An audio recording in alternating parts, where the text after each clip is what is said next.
बहुत साल पहले शांतिपुर गांव में सीमा अपने परिवार के साथ खुशी से रहती थी। सीमा और उसकी छोटी बहन नंदिनी गांव के पास वाले एक मैदान में जाते और खेलते कूदते और बहुत मस्ती करते। दोनों का ही मन पढ़ाई में नहीं लगता था, लेकिन दोनों ही मन के सच्चे थे। हमेशा एक दूसरे का ध्यान रखते और परिवार के हर एक काम में माँ और पिता का हाथ बटाते थे। उसी गांव में हफ्ते में एक बार जंगल के रास्ते से एक डाकू आता और गांव वालों के पास से जो कुछ भी मिलता उसको लूट कर चला जाता था, और जब कोई देने से इनकार करता था तो उसकी उसी क्षण वो हत्या करके मार देता था। वह इतना क्रूर और राक्षसी स्वभाव का था कि वह किसी पर दया नहीं करता था। गांव के लोग उससे बहुत डरते थे और डर के मारे अपना सब कुछ दे देते थे। सीमा बहुत बहादुर और हिम्मत वाली लड़की थी। वह उस डाकू के खिलाफ आवाज़ उठाना चाहती थी और गांव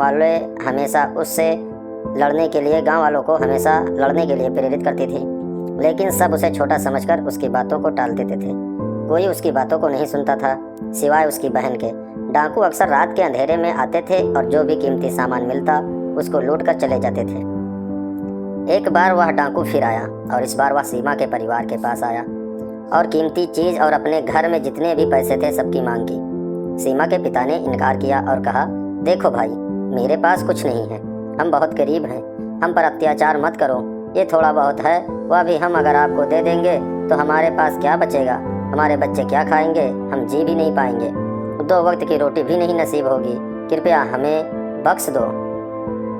यह बात सुनकर डाकू ने कहा, ओ बूढ़े, अपनी जान प्यारी है तो चुपचाप सब दे दे, वरना जान से मारा जाएगा। पर फिर भी सीमा के पिता इनकार ही करते रहे। इतना इनकार करने के बाद आखिरकार डाकू ने वही किया जिसका सबको डर था।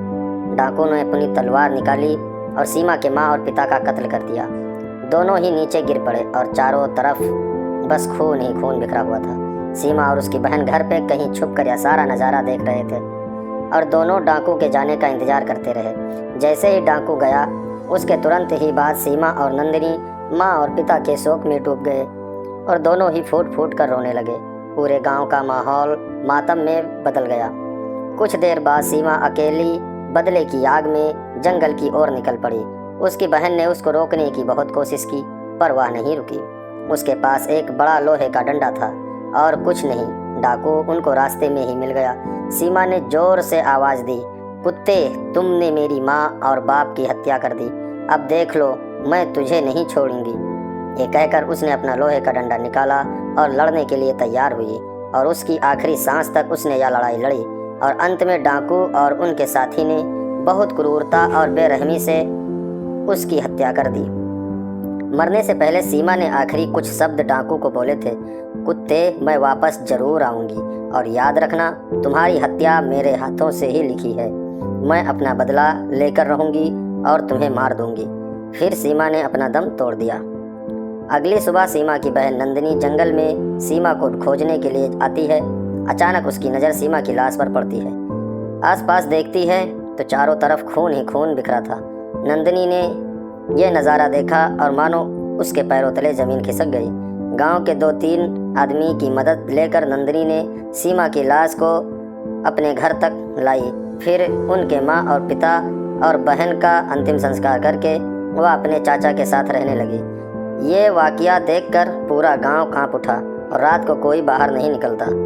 लेकिन उस गांव के लोग दिन के समय में रोज़ जंगल में लकड़ियां लेने और भेड़ बकरियां चराने जाते तथा कुछ लोग भेड़ बकरियों के लिए घास लेने जाया करते थे। कुछ दिनों बाद गांव का एक युवा लड़का रामू जंगल में गया लकड़ियां लाने और चलते चलते बहुत दूर तक आ गया और अपना रास्ता भटक गया।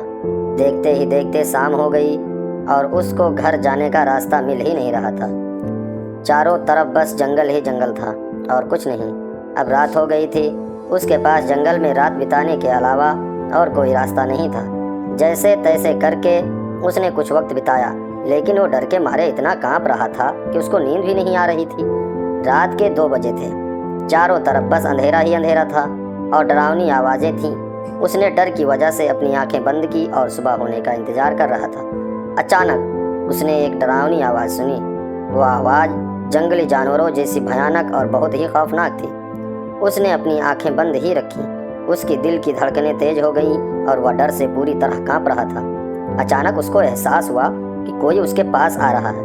उसने किसी के पैरों की आहट सुनी उसके पसीने छूट गए। वह बहुत घबरा गया और जब उसको लगा कि थोड़ी हिम्मत करनी चाहिए, तब उसने अपनी आंखें खोली और जब सामने देखा तो उसको लगा कि अब तो वो मर ही गया। उसकी नज़र के सामने एक चुड़ैल थी जिसकी लाल लाल आंखें थीं, लंबे लंबे बाल थे और उसने अपना चेहरा बालों से ढका हुआ था। बस उसके चेहरे की भयानक आंखें और बड़े बड़े 2 दांत दिख रहे थे जो राक्षस की तरह बाहर निकले हुए थे। बाकी सब उसने अपने बालों से ढक लिया था। उसके हाथों के लंबे लंबे नाखून थे जिस पर खून के धब्बे थे। उसने सफ़ेद वस्त्र पहने हुए थे और उस वस्त्र पे खून ही खून बिखरा हुआ था। वो डरावनी नज़र से उसकी तरफ देख रही थी जैसे उसे किसी शिकार की तलाश हो। ये नज़ारा देखकर रामू की पैंट गीली हो गई। वह जितनी तेज़ी से हो सका वहाँ से भागा और इतना भागा कि रुका ही नहीं और अंत में किसी पेड़ के पीछे छिप गया और बेहोश हो गया। सुबह उसके माँ बाप उसको ढूंढते ढूंढते जंगल में आए और जब रामू मिला तब उसको बेहोश पाया। माँ और बाप का हाथ लगते ही रामू जाग उठा और डर कर माँ की बाहों से लिपट गया। उसके घर जाकर सारी घटनाएं अपनी माँ और बाप को बता दी। उसके माँ और बाप ने सारे गांव वालों से ये बात कह दी। अब रात को 7 बजे के बाद कोई भी आदमी जंगल के पास भी नहीं भटकता था। लेकिन जंगल से घर लौटने के बाद रामू अजीब तरीके से बर्ताव करने लगा। पहले की तरह शांत और सरल स्वभाव का वह नहीं रहा। वह हर किसी से बुरी तरह बात करता और हर छोटी छोटी बातों से गुस्सा हो जाता। उसका बर्ताव स्वभाव पहले से पूरी तरह से बदल गया। एक बार रामू और उसका परिवार रात को नंदिनी के चाचा चाची के घर गए। वहाँ पर नंदिनी भी थी। नंदिनी अब पहले से काफ़ी टूट चुकी थी। अपने परिवार की हत्या अपनी आंखों से देखने के बाद उसके दिमाग से जा ही नहीं रहा था। रामू के माँ और बाप ने रामू और नंदिनी को बाहर भेजा कुछ देर के लिए और फिर वो रामू के बारे में सारी बातें बताने लगे। उनकी बातें सुनकर नंदिनी की चाची ने कहा, हाँ बात तो सही है आपकी। रामू का बर्ताव पहले से बहुत अजीब लग रहा है। वह किसी चुड़ैल का साया तो नहीं पड़ गया उसके ऊपर, लेकिन रामू के बाप को इन सब चीज़ों में विश्वास नहीं था। इसके लिए उन्होंने कहा ये सब भूत प्रेत चुड़ैल आत्मा जैसा कुछ नहीं होता, सब एक भ्रम है। ऐसा कहकर फिर दोनों अपने घर चले गए। कुछ दिनों के बाद रामू पहले की तरह शांत हो गया और पहले की तरह सरल और सामान्य स्वभाव का हो गया। लेकिन गांव का माहौल पूरी तरह से बदल चुका था। रोज गांव में रात को 1 से 4 बजे के दौरान बहुत डरावनी आवाज़ आती और बच्चे बूढ़े नौजवान सब डर के मारे बहुत घबराते। गांव में हर किसी को डर लगता था, लेकिन नंदिनी को ज़रा सा भी डर नहीं था। एक बार रात को 3 बजे के करीब गांव का एक बच्चा रो रहा था। उसकी माँ ने बहुत प्रयास किया, उसके साथ खेलने लगी और तरह तरह का तरीका अपनाया, लेकिन बच्चा शांत होने का नाम ही नहीं ले रहा था। अंत में उसने सोचा चलो घर के बाहर जाके आए और आसमान के तारे और चांद दिखाऊं तो शायद ऐसा करने से वह शांत हो जाए। ये सोचकर वह घर से बाहर निकली। अचानक उसने हल्की सी धीमी आवाज़ सुनी। वह आवाज़ बहुत भयानक थी। ऐसा लगता था कि मानो कोई आदमी उसके बच्चे को चुरा ले जाएगा। वह बहुत डर गई थी। डर के मारे उसके पैर भी रुक गए, लेकिन उसने हिम्मत की और दरवाजे की तरफ अपना कदम बढ़ाया। उसने बस 1-2 कदम आगे बढ़ाए होंगे और उसके सामने वही चुड़ैल आ गई, जिसको देखकर रामू बेहोश हो गया था। चुड़ैल की भयानक आंखें और खून से लिपटी हुई सफ़ेद साड़ी देखकर बच्चे की माँ बहुत डर गई। उसने चुड़ैल से कहा, मुझे जाने दो, मुझे मत मारो। ऐसा कहकर बहुत रोई और डर से पूरी तरह घबराई हुई थी। लेकिन चुड़ैल ने अपने लंबे लंबे नाखून से उस माँ के शरीर पर वार किए और उसके पूरे शरीर को खून से लाल लाल कर दिया और फिर माँ मैं फिर आऊँगी कहकर वही लुप्त हो गई और गायब हो गई। सुबह गांव के लोगों ने ये नज़ारा देखकर शोक व्यक्त किया और ये सब कैसे हुआ इसके बारे में सब एक दूसरे से बातें करने लगे। नंदिनी ने उस माँ के मृत शरीर के पास में उसका बच्चा रो रहा था, उसको उठाकर अपने घर ले गई और उसको अपने पास रखने के लिए चाचा चाची को मना लिया, क्योंकि उस बच्चे का उसकी माँ के अलावा इस कायनात में कोई नहीं था। अगली रात को फिर कुछ ऐसा हुआ। मोहन नाम का एक लड़का शांतिपुर गांव में आने के लिए निकल पड़ा। उसको उसकी माँ और बहन को मिलने की बहुत इच्छा थी, क्योंकि वह 3 साल से अपनी माँ और बहन से नहीं मिला था। शांतिपुर गांव में उच्च अभ्यास की व्यवस्था नहीं थी, इसलिए इस गांव के नौजवान और लड़कियां 2-3 जंगल को पार करके बेलापुर नाम का एक गांव था, वहां पे जाके अभ्यास करते थे। काफ़ी समय से मोहन अपने परिवार से नहीं मिला था, इसके लिए वह मिलने के लिए बहुत ज़्यादा बेचैन था। उसको उस चुड़ैल के बारे में मालूम भी नहीं था। बेलापुर से शांतिपुर जाने के लिए जंगल के रास्ते से गुजरना पड़ता था। उसके अलावा कोई रास्ता नहीं था। मोहन इसी रास्ते से दोपहर 12 बजे से शांतिपुर आने के लिए निकल पड़ा।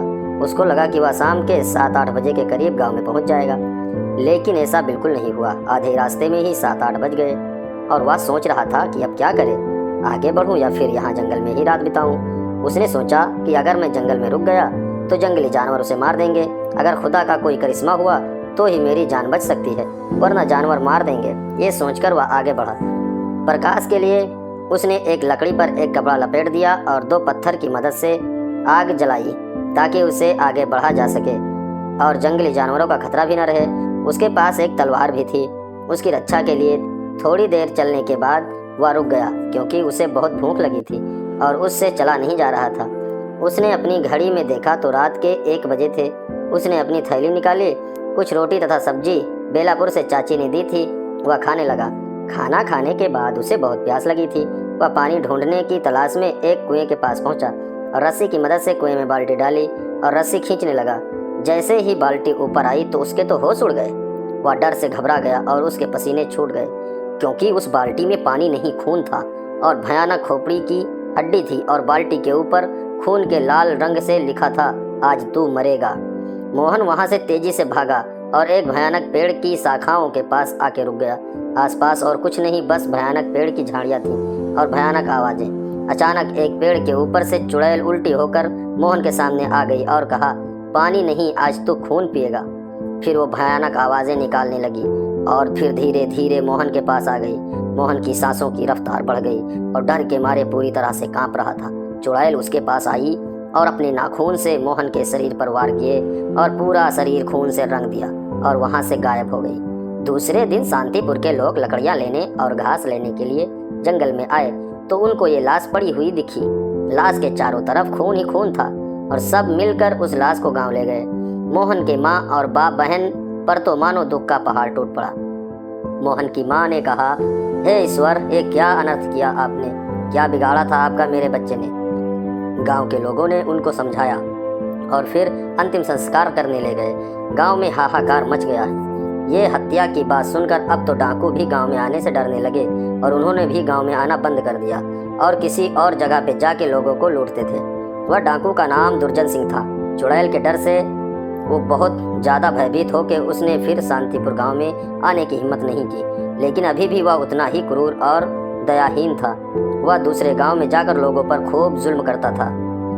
यहाँ शांतिपुर गांव के लोगों को डाकू से तो मुक्ति मिल गई, लेकिन चुड़ैल से नहीं, क्योंकि चुड़ैल रोज किसी न किसी को अपना शिकार बनाती और अपने हाथ खून से लाल करती। सबको चिंता थी कि अब शांतिपुर को चुड़ैल के खतरे से कौन बचाएगा। कुछ दिनों बाद उस गांव में एक सज्जन आदमी आया जिसका नाम था जयबीर। जयबीर बहुत ही नेक और दिलेर शख्स था। स्वभाव से बहुत सरल और संस्कारी था। हिम्मत साहस की भी उसके अंदर कोई कमी नहीं थी। वह इतना प्यारा था कि उसने गांव में आके सभी का दिल जीत लिया। नंदिनी इस आदमी से काफ़ी प्रभावित थी। वह उसके प्यार में मनमोहित हो गई और जयबीर भी नंदिनी को मन ही मन चाहने लगा। दोनों ही एक दूसरे के प्यार में इतने डूब गए कि पता ही नहीं चला। दोनों ने अपने अपने प्यार का इजहार किया और दोनों ने विवाह करने का निश्चय किया। दोस्तों, कैसा लगा आपको भाग 1? सोचिए अब आगे क्या होगा।